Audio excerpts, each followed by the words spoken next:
മധ്യ കേരളത്തിൽ നിന്ന് രേഷ്മ ബാബു ചേരുന്നുണ്ട്.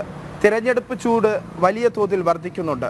ഒപ്പം അണികളുടെയും നേതാക്കളുടെയും ആവേശവും വലിയ തോതിൽ മുന്നേറുന്നു. ഒപ്പം തന്നെ എടുത്തു പറയേണ്ട 2 മണ്ഡലങ്ങളാണ് മധ്യ കേരളത്തിലുള്ളത്.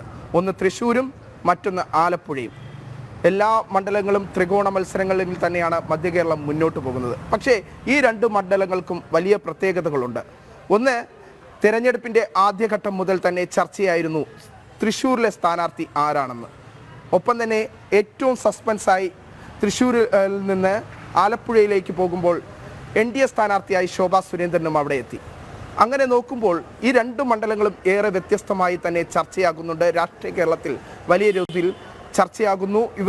ഇവിടുത്തെ ഈ 2 മണ്ഡലങ്ങളിലെയും ത്രികോണ മത്സര പോരാട്ടത്തിലേക്ക് കടക്കുന്നു എന്നതാണ് ഏറ്റവും പുതിയ റിപ്പോർട്ടുകൾ. രേഷ്മ, എന്താണ് ഈ മണ്ഡലങ്ങളിലെ വിശേഷങ്ങൾ? ഒപ്പം തന്നെ മധ്യ കേരളത്തിലെ ഇപ്പോഴത്തെ രാഷ്ട്രീയ സാഹചര്യം അനുകൂലമായി ആർക്കാണ് വീശുന്നത്?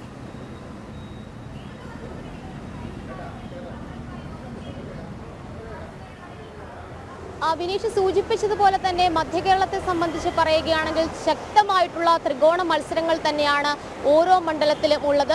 അതിൽ തന്നെ ഏറ്റവും പ്രധാനപ്പെട്ട A ക്ലാസ് മണ്ഡലങ്ങൾ, NDA തന്നെ വിജയം ഉറപ്പിച്ചു എന്ന് പറയപ്പെടുന്ന 2 മണ്ഡലങ്ങളാണ് തൃശ്ശൂരും അതോടൊപ്പം ആലപ്പുഴയും. ഈ 2 മണ്ഡലങ്ങളിലും NDA വിജയത്തിൽ കുറഞ്ഞൊന്നും പ്രതീക്ഷിക്കുന്നുമില്ല. വലിയ രീതിയിലുള്ള പ്രചാരണങ്ങൾ ഈ 2 മണ്ഡലങ്ങളിലും മുന്നോട്ട് പോവുകയാണ്.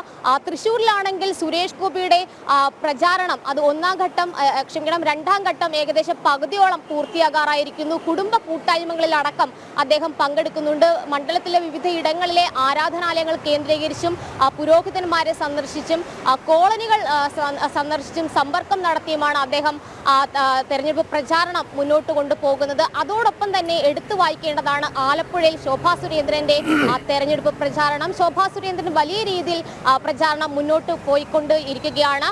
റോഡ് ഷോയിലടക്കം വലിയ രീതിയിലുള്ള ജനപങ്കാളിത്തം ശോഭാ സുരേന്ദ്രന്റെ റോഡ് ഷോയിലടക്കം കാണാൻ സാധിച്ചു. മാത്രമല്ല അവിടെ ഒരു സംഭവ വികാസം കഴിഞ്ഞ ദിവസങ്ങളിൽ നടന്നത് ശോഭാ സുരേന്ദ്രന്റെ പോസ്റ്ററുകൾ നശിപ്പിച്ച ഒരു സംഭവം ഉണ്ടായിരുന്നു.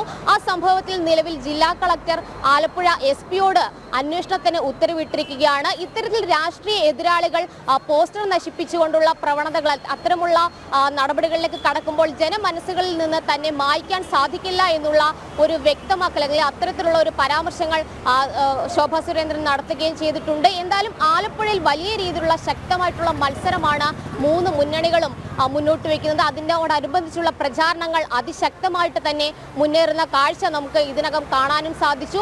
എന്തായാലും ഇത് 2ഉം NDA സംബന്ധിച്ച് A ക്ലാസ് മണ്ഡലങ്ങളാണ്. അതോടൊപ്പം തന്നെ എറണാകുളവും മറ്റു മണ്ഡലങ്ങളും മധ്യ കേരളത്തിലെ മറ്റു മണ്ഡലങ്ങളും വലിയ രീതിയിലുള്ള ത്രികോണ മത്സരത്തിനാണ് ഒരുങ്ങുന്നത്. എന്തായാലും എറണാകുളം മണ്ഡലത്തെ സംബന്ധിച്ച് പറയുകയാണെങ്കിൽ NDAയുടെ സ്ഥാനാർത്ഥി എന്ന് പറയുന്നത് വിദ്യാഭ്യാസ വിദഗ്ധനായിട്ടുള്ള ഡോക്ടർ KS രാധാകൃഷ്ണനാണ്. നമുക്കറിയാം വളരെ വൈകിട്ടാണ് ഇവിടെ എറണാകുളം ലോക്സഭാ മണ്ഡലത്തിൽ NDAയുടെ സ്ഥാനാർത്ഥി പ്രഖ്യാപനം ഉണ്ടായത്. പക്ഷെ അതൊന്നും തന്നെ പ്രചാരണത്തെ യാതൊരു ഘട്ടത്തിലും ബാധിച്ചിട്ടില്ല. ജനമനസ്സുകളിൽ അദ്ദേഹത്തിനൊരു സ്വാധീനം നിലവിലുണ്ട്. കാരണം എറണാകുളത്ത് അദ്ദേഹം സുപരിചിതനാണ്. അത്തരമൊരു സ്ഥാനാർത്ഥിയെ നിർത്തിയതിലൂടെ വോട്ട് വിഹിതം കൂട്ടാനും അതോടൊപ്പം തന്നെ വിജയത്തിലേക്ക് എത്താനുമാകുമെന്ന ഒരു പ്രതീക്ഷ NDAയ്ക്കുണ്ട്. കഴിഞ്ഞ ദിവസങ്ങളിൽ അദ്ദേഹം കോളനികൾ കേന്ദ്രീകരിച്ചും ജനങ്ങളെ നേരിട്ട് കണ്ടും വോട്ട് അഭ്യർത്ഥിക്കുന്ന വേളയിൽ വലിയ രീതിയിലുള്ള ഒരു പിന്തുണ ജനങ്ങളുടെ ഭാഗത്തു നിന്നും ഉണ്ടാവുകയും ചെയ്യുന്നുണ്ട്. അതോടൊപ്പം തന്നെ എറണാകുളം ലോക്സഭാ മണ്ഡലത്തെക്കുറിച്ച് പറയുകയാണെങ്കിൽ കഴിഞ്ഞ 15 വർഷത്തിനിപ്പുറം കോൺഗ്രസിന്റെ കയ്യിലാണ് മണ്ഡലമുള്ളത്. പക്ഷെ അത് തിരിച്ചു പിടിക്കുക എന്നുള്ള ഒരു ഉദ്ദേശത്തിന്റെ അടിസ്ഥാനത്തിൽ LDF രംഗത്തിറക്കിയിരിക്കുന്നത് ഒരു വനിതാ സ്ഥാനാർത്ഥിയാണ്. അതോടൊപ്പം തന്നെ സിറ്റിംഗ് MP ആയിട്ടുള്ള ഹൈബി ഈഡനെ രംഗത്തിറക്കിക്കൊണ്ടാണ് UDF മണ്ഡലം വീണ്ടും നിലനിർത്താനായിട്ട് ശ്രമിക്കുന്നത്. വലിയ രീതിയിലുള്ള പ്രചാരണം എറണാകുളം ലോക്സഭാ മണ്ഡലത്തിൽ 3 മുന്നണികളുടെയും സ്ഥാനാർത്ഥികൾ നടത്തുന്നുണ്ട്. കുടുംബ കൂട്ടായ്മകളിലും യോഗങ്ങളിലും പങ്കെടുത്തുകൊണ്ടാണ് 2ാം ഘട്ട പ്രചാരണം മുന്നോട്ട് പോകുന്നത്. അതോടൊപ്പം തന്നെ കോളനികളും ഭവനങ്ങളും ഇവർ സന്ദർശിക്കുന്നുണ്ട്. കഴിഞ്ഞ ദിവസം ഈസ്റ്റർ ആയതുകൊണ്ട് തന്നെ സ്വകാര്യ ചടങ്ങുകളിൽ മാത്രമാണ് സ്ഥാനാർത്ഥികൾ പങ്കെടുത്തത്. പക്ഷേ ഇന്ന് വലിയ രീതിയിലുള്ള പ്രചാരണം, പ്രത്യേകിച്ച് മരട് അതോടൊപ്പം തന്നെ കടമക്കുടി ഭാഗങ്ങളിൽ മുന്നണികളൊക്കെ തന്നെ നേരിട്ട് വോട്ടർമാരിലേക്ക് എത്തിക്കൊണ്ടുള്ള ഒരു സമ്പർക്കത്തിനാണ് സ്ഥാനാർത്ഥികൾ മുൻതൂക്കം നൽകിയത്. 3-ാം തീയതിയാണ് KJ ഷൈൻ, അതായത് LDFന്റെ സ്ഥാനാർത്ഥിയായിട്ടുള്ള KJ ഷൈൻ പത്രിക സമർപ്പിക്കുന്നത്. LDFന്റെ തെരഞ്ഞെടുപ്പ് പ്രചാരണത്തിന്റെ ഭാഗമായിട്ട് 5-ാം തീയതി ജില്ലയിൽ മുഖ്യമന്ത്രി പിണറായി വിജയൻ പങ്കെടുക്കുന്ന യോഗങ്ങളുണ്ട്.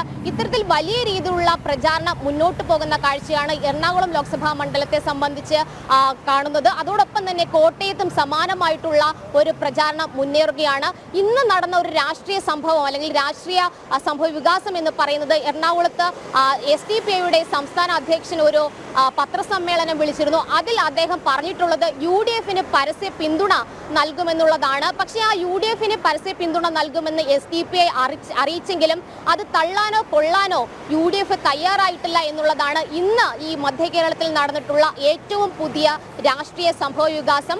നേരത്തെ നമുക്കറിയാം മിനീഷ്, പല തെരഞ്ഞെടുപ്പുകളിലും ഇടത് വലത് മുന്നണികളൊക്കെ തന്നെ SDPI PFI പോലുള്ള മതഭീകരവാദ ശക്തികളുമായിട്ട് കൈകോർത്ത സാഹചര്യമുണ്ട്. പരസ്യമായിട്ട് അവർ പിന്തുണ ആവശ്യപ്പെട്ടിരുന്നില്ലെങ്കിലും രഹസ്യമായിട്ട് ചില ധാരണകൾ അവർ നടത്തിയിരുന്നു. ആ ധാരണകളൊക്കെ തന്നെ പൊളിച്ചെഴുത്തിക്കൊണ്ട് അല്ലെങ്കിൽ അതൊക്കെ തന്നെ പൊതുസമൂഹം തിരിച്ചറിഞ്ഞ ഒരു സാഹചര്യം കൂടിയുണ്ട്. എന്തായാലും UDFന് തങ്ങൾ പിന്തുണ പ്രഖ്യാപിക്കുകയാണെന്നും സ്ഥാനാർത്ഥികളെ നിർത്തില്ലെന്നുമാണ് അഷ്റഫ് മൗലവി നേരത്തെ തന്നെ, അതായത് ഇന്ന് എറണാകുളത്ത് വ്യക്തമാക്കിയിട്ടുള്ളത്. എന്തായാലും കോൺഗ്രസ് അതിനെ ഏത് വിധത്തിലാണ് നോക്കിക്കാണുന്നത് എന്നാണ് ഇനി കാത്തിരിക്കേണ്ടത്. പ്രത്യേകിച്ച് അത് ആലോചിച്ച് തീരുമാനമെടുക്കുമെന്നാണ് KPCCയുടെ താൽക്കാലിക അധ്യക്ഷനായിട്ടുള്ള MM ഹസൻ, ക്ഷമിക്കണം, ഇടക്കാല അധ്യക്ഷനായിട്ടുള്ള